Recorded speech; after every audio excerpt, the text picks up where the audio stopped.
লাফালাফি বেশি করবা না, 12 কোটিতে গাছের গোড়া আসতে নাড়া দেবে, মামু বাড়ি দিল্লি গিয়ে পড়বা, বাংলার জমিনে জায়গা হবে না। এই চট্টগ্রাম থেকে স্বাধীনতার মহান ঘোষক প্রেসিডেন্ট জিয়াউর রহমান সাহেব দিয়েছিলেন, এই চট্টগ্রাম থেকেই ইসলামী রাষ্ট্রের ঘোষণা হবে।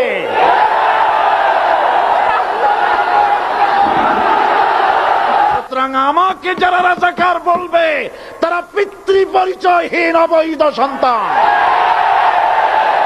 1971 সনের শোনো মুসলমানেরা, বিড়ালের মতো 500 বছর বেঁচে থাকার কোনো লাভ নাই, সিংহের মতো 1 ঘন্টা বাঁচতে চাই। প্রধানমন্ত্রী সুদ্ধা অন্তত 3 শতাধিক পার্লামেন্টের সম্মানিত সদস্যরা সেদিন বসা।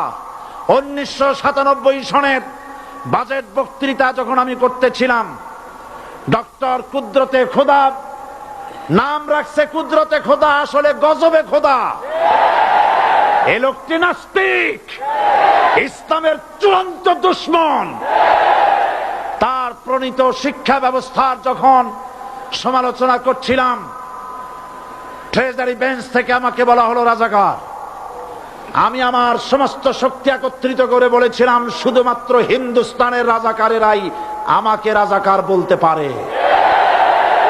আমি বলেছিলাম 1973 সন পর্যন্ত আমি বাংলাদেশের কোন রাজনৈতিক দলের নেতা এবং কর্মী ছিলাম না। আমি রাজাকার নই। আমাকে রাজাকার বলে যদি তাকেও প্রমাণ করতে না পারে, 10 কোটি টাকার মানহানি মামলা দায়ের করব। আমার এই বক্তব্য সারা দুনিয়া শুনেছে, পার্লামেন্টে আমার এই বক্তব্য রেকর্ড হয়ে আছে। সেদিন 3 শতাধিক পার্লামেন্ট মেম্বারের কেউ আমার চ্যালেঞ্জ গ্রহণ করেন নাই। যে কোনো ব্যক্তি পার্লামেন্টে গিয়ে আমার বক্তৃতা দেখে আসতে পারেন। এরপরে 1997 সনের 7 অক্টোবর দৈনিক জনকণ্ঠ পত্রিকা যখন আমার বিরুদ্ধে লিখলো, সেই পত্রিকায় সাইদির ওপেন চ্যালেঞ্জ 8ম পাতা, 1997 7 অক্টোবর, এত বড় 2 কলমে হেডিং। সেখানে আমি বলেছি, বাংলাদেশের সকল সাংবাদিক, গোয়েন্দা বিভাগ, বাংলাদেশের সকল বুদ্ধিজীবীকে আমি আমার পিরোজপুরে আমন্ত্রণ করছি। আমার উপস্থিতিতে যদি কেউ প্রমাণ করতে পারে বাংলাদেশের স্বাধীনতা যুদ্ধের বিরুদ্ধে আমার কোন ভূমিকা ছিল, সজ্ঞানে স্বেচ্ছায় জাতীয় সংসদের সদস্য পদ থেকে পদত্যাগ করব। 3 বছর পার হয়ে গেছে, আজ পর্যন্ত কেউ এই চ্যালেঞ্জের মোকাবেলা করে নাই। সুতরাং আমাকে যারা রাজাকার বলবে তারা পিতৃ পরিচয়হীন অবৈধ সন্তান। 1971 সনের শোনো মুসলমানেরা, 1971 সনের কোন কাদা সাইদির গায়ে লাগে নাই। আমাকে রাজাকার বলে জনগণ থেকে বিচ্ছিন্ন করবা, জনগণ থেকে আমারে বিচ্ছিন্ন করা যাবে না। কারণ এই জনগণ আমার জন্য আসে না, এই জনগণ আসে আল্লাহ কোরআনের জন্য।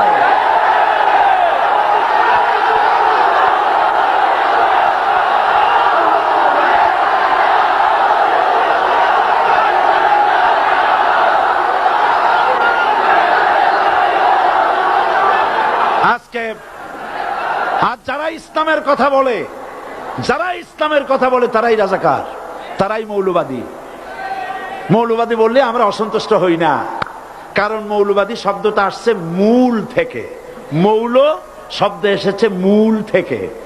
মূলবাদী তার মানে যারা মূলে আছে। মূল হলো কোরআন, মূল হলো হাদিস, মূল হলেন আল্লাহ, মূল হলেন আল্লাহ রসুল। আমরা আছি মূলে। এখন বলেন তো, মূলের শক্তি বেশি না আগার শক্তি বেশি?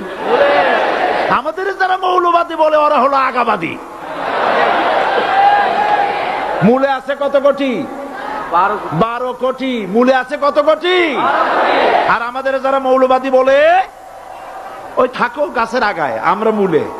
লাফালাফি বেশি করবা না, 12 কোটিতে গাছের গোড়া আসতে নাড়া দেবে, মামু বাড়ি দিল্লি গিয়ে পড়বা, বাংলার জমিনে জায়গা হবে না।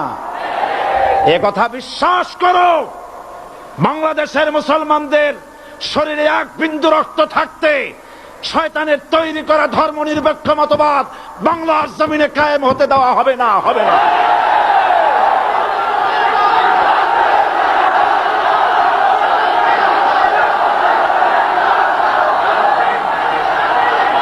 রাসূল করিম সাল্লাল্লাহু আলাইহি ওয়াসাল্লাম কোরআন প্রতিষ্ঠার জন্য আন্দোলন করেছিলেন। আয়াতুল কুরসি আমাদের সে কথাই শিখেছে। আল্লাহ রাব্বুল আলামিন বলেন, আল্লাহু লা ইলাহা ইল্লা হুয়াল হাইয়ুল কাইয়্যুম। প্রাণ খুলে পড়েন, আল্লাহু লা ইলাহা ইল্লা হুয়াল হাইয়ুল কাইয়্যুম। আল্লাহ হচ্ছেন তিনি যিনি ছাড়া কোনো ইলাহ নাই, আইনদাতা নাই, বিধানদাতা নাই। আমরা মানুষের তৈরি করা আইন মানি না। 12 কোটি মুসলমানের দেশে আইন তৈরি করবে মানুষ, আমরা মানব না। নির্বাচন ঐক্যবদ্ধভাবে হবে এবং কোরআন হবে, আল কোরআনের পার্লামেন্ট হবে বাংলাদেশে।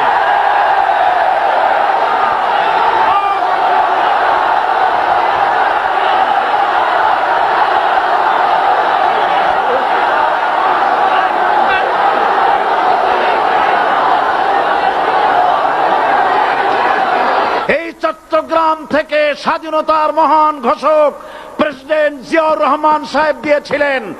এই চট্টগ্রাম থেকেই ইসলামী রাষ্ট্রের ঘোষণা হবে।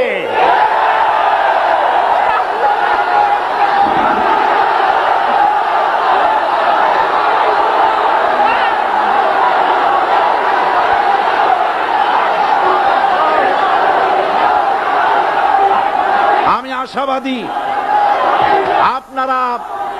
আপনারা অবশ্যই তা পারবেন। আমি 100% বিশ্বাস করি ইনশাআল্লাহ। কারণ যে ষড়যন্ত্রের মোকাবেলা করে স্থানীয় রাজনৈতিক দলের নেতৃবৃন্দ কোরআনের মাহফিল সিনায় এনেছেন, আমি প্রথম দিনই বলেছি চট্টগ্রাম তাফসিরুল কোরআন মাহফিল কোন রাজনৈতিক দলের প্রতিনিধিত্ব করে না। এটা কোন জামাত শিবিরের একক সম্পদ নয়, এটা চট্টগ্রামের মুসলমানদের কলিজার টুকরা তাফসিরের মাহফিল। সুতরাং 144 ধারা 288 হয়ে গেছে, ষড়যন্ত্র পায় পায় চলে গেছে। আমি ওই সব ছেলেদের বলি, সরকারি দলের ছাত্র হইয়া মুসলমানদের বিপক্ষে যাইও না। এদেশের ভাট আমাকে কথা বলতেই হবে ইনশাআল্লাহ। কারণ আগামীতে আবার আপনাদের সাথে দেখা হবে কিনা আমি জানি না, কথা বলতেই হবে। বসেন, কেউ দাঁড়িয়ে থাকবেন না। আমি দেখতে পাচ্ছি বাংলাদেশের ভাগ্য আকাশে উত্তর গগনে কালো মেঘ জমা হয়েছে, ঝড়ের পূর্বাভাস লক্ষ্য করছি। যদি মোকাবেলা করতে না পারেন সক্ষম ভাবে, এমন অন্ধকার গাঢ় কালো অমাবস্যার রাত আসতে পারে যার সুবে সাদেক হওয়া অসম্ভব। সুতরাং আপনারা কি কাপুরুষের মতো কাফের মুশরিকদের গোলামি করে মরতে চান? বিড়ালের মতো 500 বছর বেঁচে থাকার কোনো লাভ নাই। সিংহের মতো 1 ঘন্টা বাঁচতে চাই। আমাদেরকে বলা হয় সাম্প্রদায়িক উস্কানিমূলক কথা নাকি আমি বলি। পত্রপত্রিকা দিছে না তারা, সাম্প্রদায়িক উস্কানি কথা। সাম্প্রদায়িক উস্কানিমূলক কথা বলি, সেই জন্যই বোধহয় শত শত মুসলিম আমাদের কাছে এসে মুসলমান হয়। মানুষে আর বোকা বানানো যাবে না। যাবে কি? আর বোকা বানানো যাবে? তারপর বলছে কি, এরপরে বলছে আমাকে বলছে রাজাকার। শুনে রাখো চট্টগ্রামের লক্ষ লক্ষ জনতা, পার্লামেন্টে যখন আমাকে এই কথা বলা হয়েছিল, আমার পার্লামেন্টের কলিগ জাফরুল্লাহ চৌধুরী সাহেব বসে আছেন এখানে। হ্যাঁ, জাফরুল ইসলাম চৌধুরী বসে আছেন পাশে।